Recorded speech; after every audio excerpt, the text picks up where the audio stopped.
Partout sur notre planète, l'humanité a construit des écosystèmes d'un genre nouveau, des jungles de béton et d'acier qui grouillent d'une vie foisonnante et complexe. Ces métropoles, centres névralgiques de notre civilisation, sont bien plus que de simples assemblages de bâtiments et de rues. Chacune possède sa propre pulsation, son propre rythme, et des histoires qui se murmurent au coin de chaque avenue.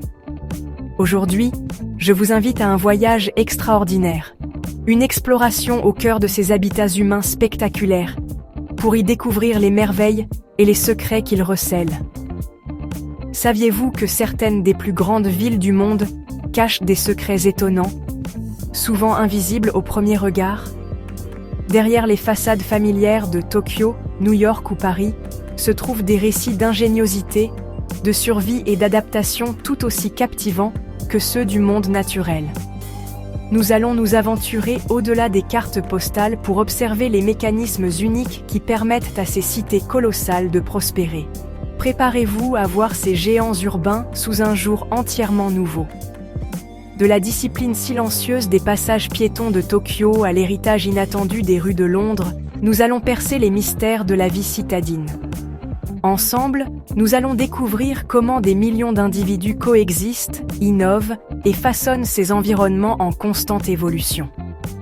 Notre expédition dans les plus grandes villes du monde commence maintenant. Notre première escale nous mène au cœur de la plus grande agglomération urbaine de la planète, Tokyo. Ici, plus de 37 millions d'âmes cohabitent dans une danse d'une précision remarquable. L'échelle est presque inimaginable, un super-organisme dont chaque individu est une cellule essentielle. Observez le célèbre carrefour de Shibuya. Ce n'est pas un chaos, mais une symphonie parfaitement orchestrée. Des milliers de personnes traversent simultanément, sans jamais se heurter, un rituel quotidien qui témoigne d'un respect mutuel et d'une conscience collective profondément ancrée dans la culture. C'est un spectacle fascinant de l'ordre émergent de la multitude. Mais le véritable secret de Tokyo réside dans sa capacité à intégrer le silence au milieu du bruit. Éloignez-vous d'une artère principale et vous découvrirez un labyrinthe de ruelles tranquilles, les yokocho, où la vie ralentit. Ici, de minuscules restaurants et des sanctuaires dissimulés offrent des havres de paix.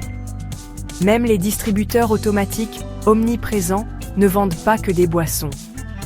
On y trouve des œufs frais, des cravates et même des bouquets de fleurs. C'est cette juxtaposition constante entre l'immensité et l'intimité, l'hypermoderne et le traditionnel, qui définit le caractère unique et la résilience de ce géant urbain. Nous traversons maintenant le Pacifique pour atteindre une île de roche et d'ambition, Manhattan. New York est un écosystème vertical, une forêt de gratte-ciel qui s'élance vers le ciel, chacun luttant pour sa part de lumière. Pour nourrir cet organisme colossal, un système circulatoire souterrain est vital. Le métro de New York, un réseau de plus de 1000 km de voies, est le cœur battant de la ville. Il fonctionne 24 heures sur 24, transportant des millions de passagers chaque jour, tel le sang dans les veines d'une créature infatigable. Chaque rame est une capsule de l'humanité new-yorkaise, un microcosme de la diversité et de l'énergie qui anime la surface.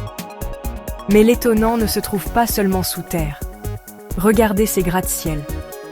Saviez-vous que beaucoup des plus anciens cachent des réservoirs d'eau en bois sur leur toit? Ces châteaux d'eau, qui semblent appartenir à une autre époque, sont encore essentiels aujourd'hui. Ils utilisent une simple loi de la physique, la gravité, pour fournir la pression d'eau nécessaire aux étages supérieurs, là où les pompes municipales ne peuvent atteindre. C'est une solution ingénieuse et centenaire, un vestige du passé qui assure le fonctionnement du présent. Un rappel que même dans la ville la plus moderne, les solutions les plus simples sont parfois les plus durables. Nous mettons le cap à l'est, vers une ville qui incarne la vitesse et l'échelle de la transformation moderne, Shanghai. Il y a à peine 30 ans, Le quartier de Pudong, aujourd'hui hérissé de certains des plus hauts gratte-ciel du monde, n'était qu'une zone de terres agricoles et d'entrepôts. La vitesse à laquelle ce paysage a muté est un phénomène sans précédent dans l'histoire de l'urbanisation humaine. Chaque année, la ligne d'horizon se redessine, de nouvelles tours poussant comme des bambous d'acier et de verre après la pluie. C'est un témoignage de l'ambition et de la force économique qui anime ce centre névralgique. Le développement de Shanghai n'est pas seulement vertical, il est aussi horizontal. La ville abrite le premier train commercial maglev, ou lévitation magnétique, au monde. Filant à plus de 430 km/h, il relie l'aéroport de Pudong à la ville en un peu plus de 7 minutes. C'est plus qu'un simple moyen de transport, c'est un symbole. Il représente un bond en avant technologique, une volonté de connecter les gens et les lieux avec une efficacité qui, franchement, défie les anciennes limites. Shanghai ne se contente pas de construire des bâtiments, elle construit l'avenir à une vitesse vertigineuse, nous offrant un aperçu de ce que pourraient être les métropoles de demain. Nous retournons en Europe, dans une ville qui, comme un vieil arbre, porte les marques de chaque siècle sur son écorce. Londres.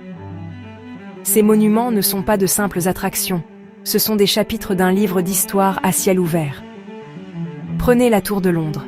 Elle a là été une forteresse royale, une prison, une ménagerie et même un observatoire. Ces murs de pierre ont été témoins de couronnements et d'exécutions. Mais un fait surprenant demeure. Par décret royal, au moins 6 corbeaux doivent y être gardés en permanence.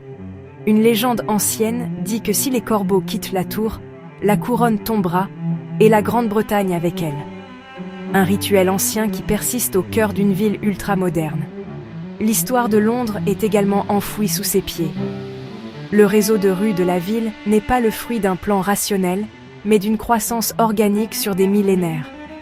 Les rues sinueuses de la City suivent encore le tracé des voies romaines et des sentiers médiévaux. Chaque virage est l'écho d'une décision prise il y a des centaines d'années. En marchant dans Londres, on foule littéralement les strates du temps.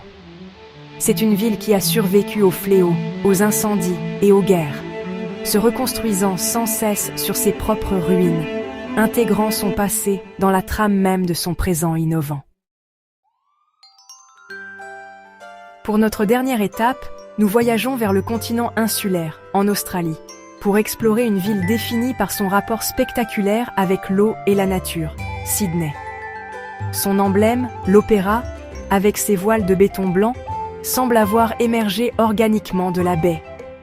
Mais sa construction fut une saga épique, pleine de controverses et de défis techniques, qui a duré 14 ans au lieu des 4 prévus.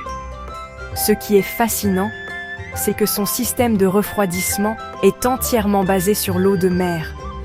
Il pompe l'eau froide du port pour climatiser le bâtiment, une solution ingénieuse qui intègre le monument à son environnement marin.